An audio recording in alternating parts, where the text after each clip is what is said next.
Within Pura, we will have a mental health component divided into two. One is the teleconsult, where individuals within their homes can reach our experts, physician and psychologist through video. Yani, in addition to the teleconsult, they have the mental health application, which is managed by the individuals themselves for support if they need it. And this is available to every citizen of Abu Dhabi? Is it covered by insurance, or is it available generally to the population? Yes, it's available to every citizen in Abu Dhabi, and it is covered by insurance.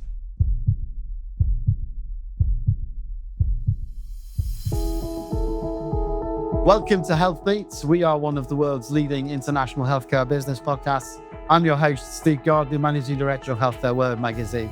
We are supported by Abu Dhabi Global Healthcare Week, and we are actually here at Abu Dhabi Global Healthcare Week this week. But for those of you who can't be in Abu Dhabi, we'll bring you the best of the event and some of the best speakers from the event right here on HealthBeats. And that's why you need to subscribe on Apple Podcasts and Spotify, wherever you're getting your podcasts, so that you can hear from people like Zain Ali Al Yafei here, the Chief Executive Officer at Sakina, and my guest for the next hour. Zain, how are you? How are you finding the event? Thank you very much, Steve, for having me. I'm very good, and I'm enjoying the event. As you said, it's buzzing.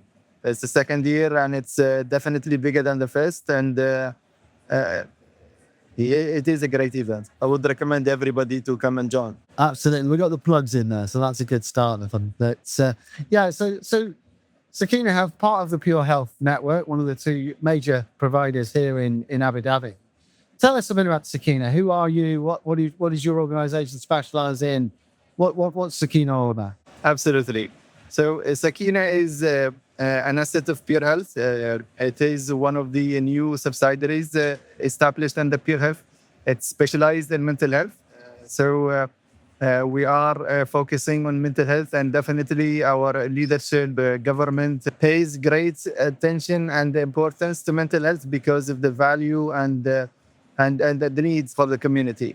So we are the largest mental health in Abu Dhabi. We cover more than 30 locations across the Emirate of Abu Dhabi, from Abu Dhabi Island to Al Ain to Al Dhafra region.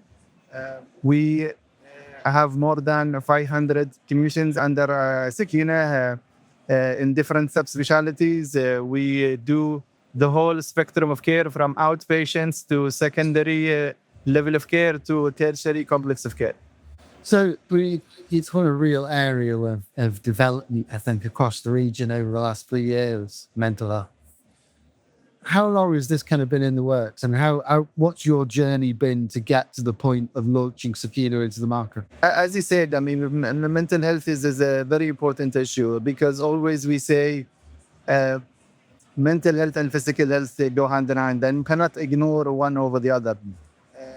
Maybe historically more attention was paid into physical health, but now the whole world is paying attention to mental health because of the value it adds to longevity and to the health or quality of life of our communities. So mental health, I think, has been a key growth area in healthcare across the region, across Abu Dhabi, across the whole of the Netherlands region over the last few years. How has Sakina developed? What's been the genesis of this organisation? Thank you very much, Steve. I mean, this is a very important question. First, mental health is very important, and our leadership identified the importance of mental health not only to the individuals and communities, but also to the entire impact on organizations, because there is a lot of studies, again, not only on the importance of mental health on individuals that impacts their longevity and quality of life, but also on the financial and cost impacts on countries. Mm-hmm. So mental health is important in that aspect. And again, it was any vision and leadership to identify that mental health is needed as an important service for the communities. And therefore, Sakina was established May 2024 and launched as a service to the community and our people. I think it's an important point that you raised, that mental health is actually a key driver of productivity, of keeping people motivated, happy, hard at work, and kind of impacting the local economy, isn't it? And is that one of the reasons why the leadership of Abu Dhabi and the leadership at the Department of Health felt that this was an important area? Absolutely. So it's not, well, one is it's not only the economy, but also the quality of life of patients and individuals. And this is, it comes, I would say, more important because it's the human being. And again, the importance, I say, it's physical health and mental health always go hand in hand. And in order for an individual to be fully functional, you need to not only treat their physical conditions, but also their mental health conditions, because they have to be in the right state of mind, the right healthy mind, stress-free, anxiety-free, in order for them to function in the best way. And again, this will impact the organizations, because when you have a productive employee, then you have less absenteeism, less cost, and therefore more productivity for the individuals and the organizations. And from the point of view of the patients, from the point of view of the individuals that access and secure services, has the attitude to mental health across the Middle East region changed?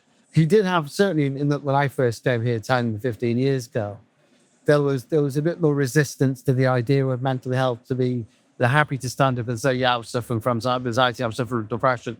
Are you seeing that rise in demand as the population becomes more aware of mental health condition?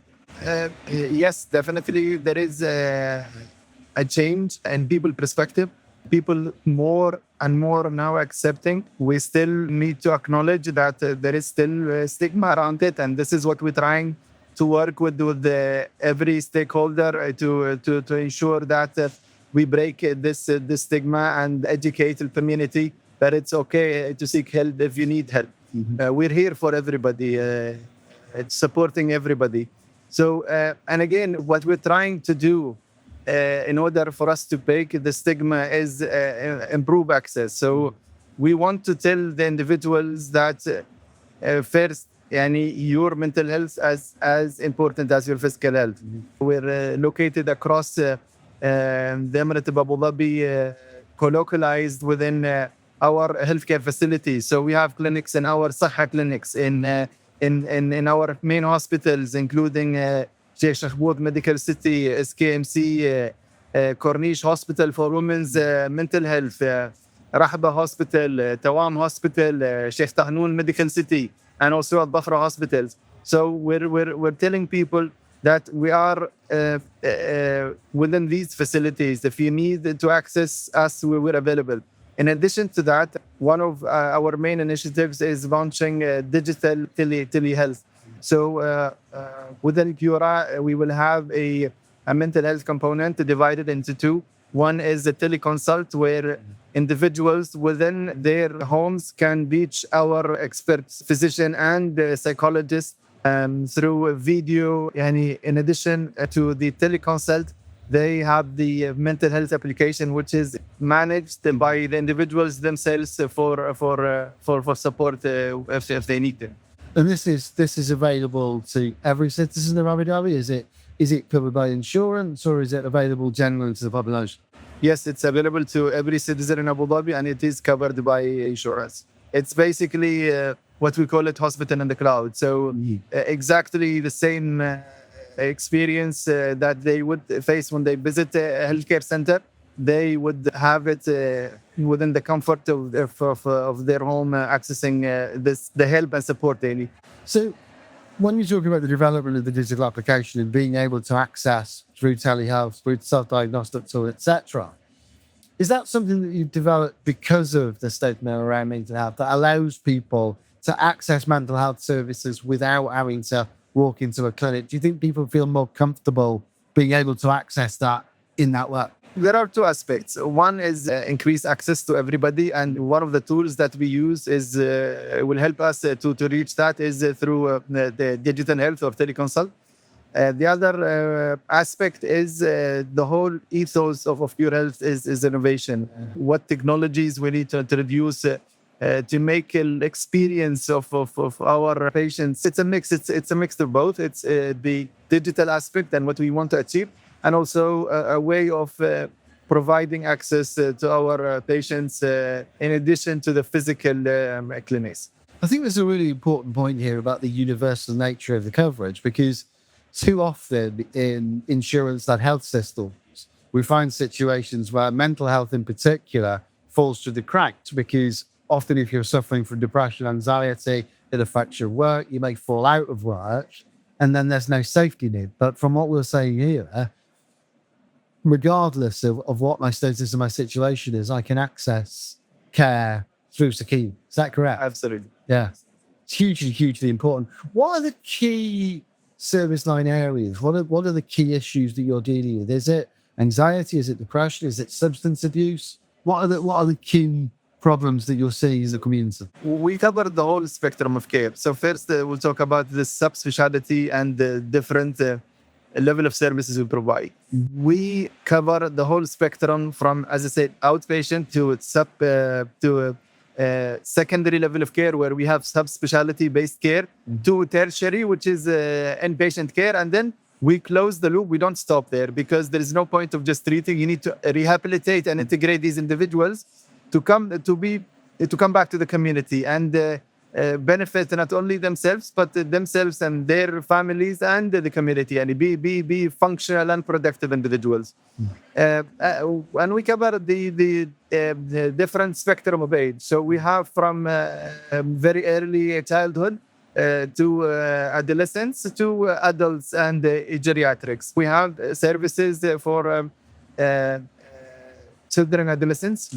We are going to launch two subspecialized centers in neurodiversity, one in Abu Dhabi, one in Al Ain. These are going to be a center of excellence in neurodiversity and neurodevelopmental delays.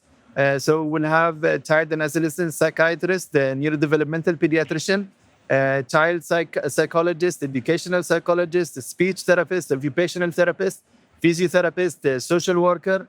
We're also going to introduce virtual therapy. So the full spectrum of care that, let's say, for example, autistic children need, we will have it within the scope of this center. So we'll have two centers, one in Abu Dhabi, one in Al Ain. In addition to that, women's mental health is very important, and we're collaborating with our sister hospitals, including Corniche, Tawan, Sheikh Boud Medical City, their maternity units, to introduce mental health support within these subspecialties to provide support for prenatal and postpartum support care. And then we have the general adult, where support is for all aspects, from depression, anxiety to substance abuse. And then we have the geriatrics, which is for old age. So just recently, in collaboration again with one of our sister facilities, Sheikh Boud Medical City, we launched a memory clinic, a multidisciplinary service for geriatrics. That also covers Alzheimer and cognitive illnesses. A couple of particular areas there that I want to kind of delve into a little bit. Certainly across the UK and Europe, amongst the children and adolescent mental health area, we've seen a huge rise in the prevalence of ADHD. Has that been reflected here in the region? Is ADHD an area that you put any sort of particular emphasis on? Yeah, absolutely. So ADHD is one of the important aspects that we look after, and we have the right people to support any identifying individuals and providing the right care plan for them. And from that point of view, presumably you have to have really strong relationships with the educational system to be picking up through teachers, parents, the kids that are developing those kind of neurodiverse issues. But how does that work in terms of the relationship at school? Absolutely. There is no, especially in mental health, I'm pretty sure across the other discipline, there is no point of working in silos. You always have to work collectively together. Again, because in this case, children, but in general, every individual, you want to make sure that the right care, either be it medical or social or educational, is provided to these individuals. And this is best addressed through collaborative care or interaction with other organizations. So we work closely with the Department of Health and the HealthBeats. We work closely with the social sector, including TCD and FCA.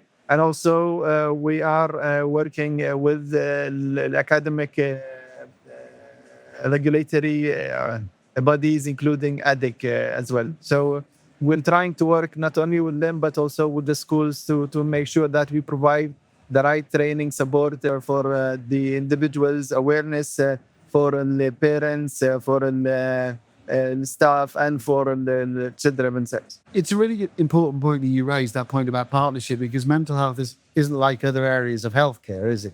Mental health is usually aligned to other issues. So whether that be social issues, criminal issues in some case, abuse, whether that be work-related stress, whether that be school, etc., etc. Mental health is more of a matrix rather than an individual piece. Is that kind of the thinking in terms of bringing Sakina together? Was there always that element of we need to also integrate with the rest of the health system, integrate with the social system? Presumably have a relationship with the police as well from that perspective? Absolutely. As you rightly said, it's a partnership, and one of the most important aspect, and I say this is cascaded from the leadership because it's the importance of mental health. So this is a privileged situation that we're in because we have the support from our leadership and in the collaboration, our partnership with all different stakeholders. As I mentioned, we work very closely with the Department of Health, with HealthBeats on that aspect, and also the other stakeholders, including social sector, including the academic or education, police. So yes, and it's very important for all these stakeholders to work together again for the benefit of the individuals themselves. And I guess from that point of view, you're also in a situation, haven't you, where the relationship with the rest of the health system is vitally important, because how often is mental health actually a comorbidity? You're suffering from a broken leg, it means you can't go and play football, so you become depressed because you're not able to go out and see your friends and exercise. How important is it to spot mental health as a comorbidity with other physical health conditions? Absolutely, totally agree, and this is one of our strengths as a Sakina. And we are integrated within the entire healthcare network of PureHealth and Saha. We provide care not only to those who seek directly mental health, but those who have other comorbid conditions and chronic illnesses. And there are a lot of studies where usually those with chronic illnesses have underlying mental health illnesses. And if their mental health is not treated, this impacts the other conditions. And not only that, but also impacts the overall cost as a cost system. So it's important. And again, it's a privilege because we provide support to cancer patients in our Kawam and the SKMC and the SMC facilities. We provide, as I said, mental health support to prenatal and postnatal in our maternity hospitals. We provide support to orthopedic patients. We provide support to every subspecialty report.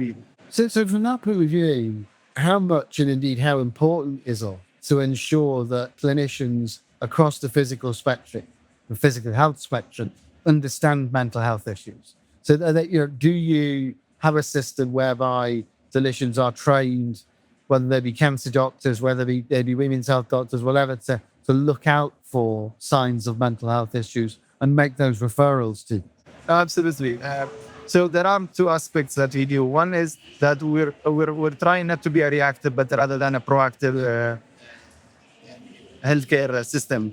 So one of the aspects is we work with the other clinicians through screening individuals. So for example, a cancer patient, he's screening for depression and anxiety to identify early signs and treat them early so they can respond to other physical health that they need.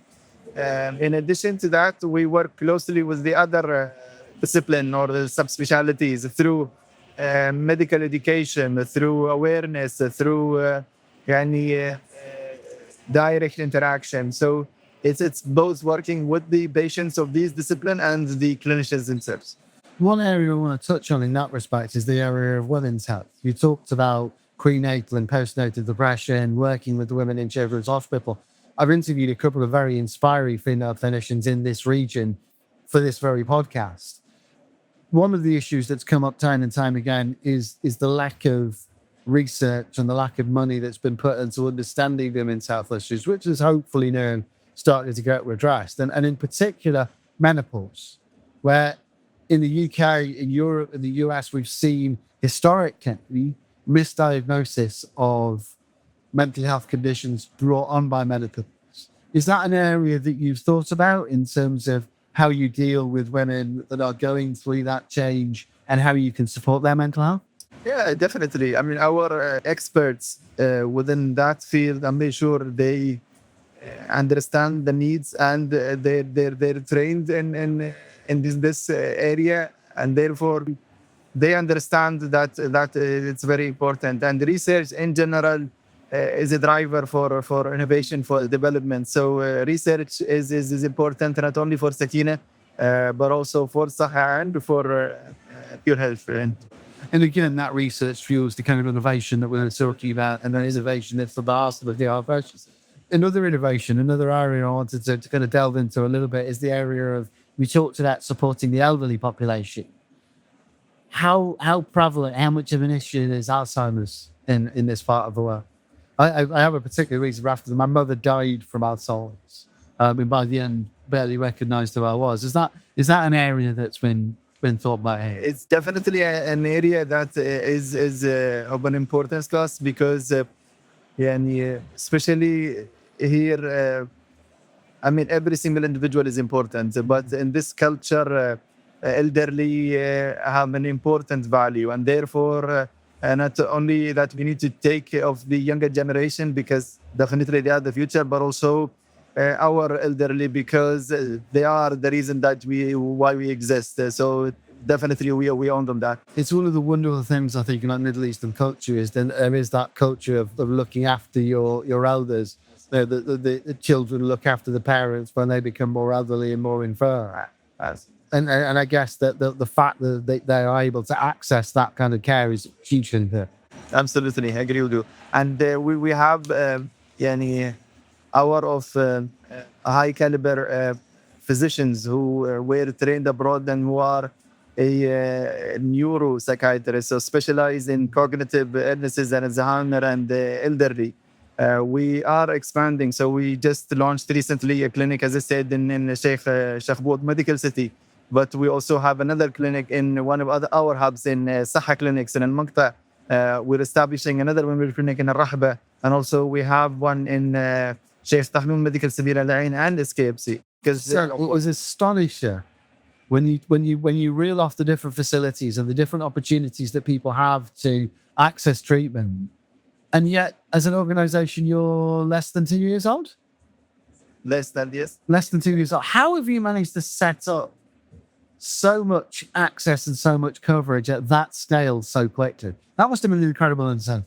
It's a lot of work, definitely, but I would always own it to the leadership. I mean, without their support and their vision, this would not happen. So a big thank you to them. And also then the team, my colleagues who are working together to make sure that this care is provided and is accessible to every single individual in Abu Dhabi. And how about the workforce? Because setting up these kind of facilities at this scale, at that speed, is an incredible achievement. But how are you accessing, recruiting, and upskilling the workforce to fulfill those requirements? So the workforce is the core of what we do, and they're the most important any aspect of Sakina. There are definitely different elements. One, and again, one of our strongest advantage is that we have a residency program within Sakina. So we have our own graduates who, once they finish their residency, then they go abroad for a subspecialty, and then they come back and then join us. In addition to that is the upskilling of existing colleagues. And the third aspect, which is definitely always recruitment, finding the right subspecialty, the right caliber, the right clinician to support us grow and provide the right care to our patients.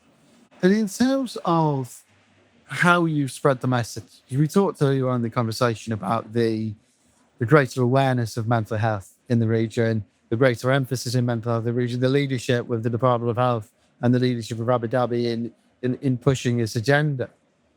But that's a continuing battle, isn't it? It's continuing battle to make people aware of neurodiversity, of mental health issues. How do you go about marketing and, I guess, communicating that you're there, what you're there for, and how people can access those services? It's a collaborative approach. First of all, maybe at the level of Sakina, definitely we're trying to do through conventional, traditional, and through digital, because different people will have different way of. And I guess the older population won't necessarily be able to. And I guess the older population are probably the ones that need the most convincing. Absolutely, absolutely. I loved also, I read about this. Is this correct? You're putting QR codes up in clinics so that people can scan the QR code and access services without subtly scan the QR code on your way into the clinic, so that you can access services without the need to actually speak to somebody.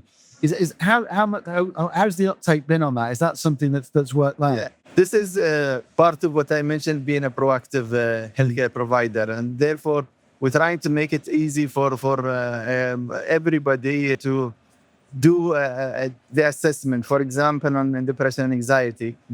So we established these QR codes, and in our centers, and not only that, but also in our applications. So these can be taken even when the individuals, before they come to the clinic. So whenever they arrive to the clinic, the clinicians are already aware of the questionnaires or the assessment that they did, and therefore take the next step. Just this will definitely improve the experience for these individuals, and also help the clinicians identify the right care based on these assessments. I think it's a great innovation. It's a wonderful thing to do. As always, I get really involved and really enjoy the conversation and understanding what you guys are doing, to the point at which my colleagues outside the booth are shouting at me and telling me we've run out of time.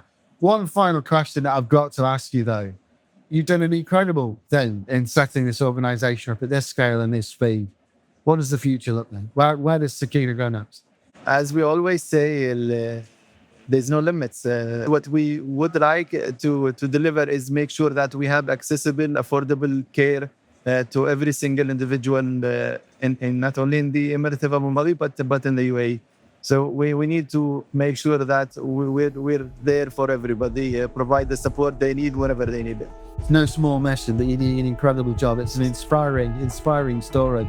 That's all we have time for on this edition of podcasts of HealthBeats, but we've got so much more content coming your way. So please make sure that you subscribe on Apple Podcasts, on Spotify, wherever you bought your podcast. Zain, it's been an absolute pleasure talking to you. You're doing some incredible things. Keep up the good work. Thank you. Thank you for having me.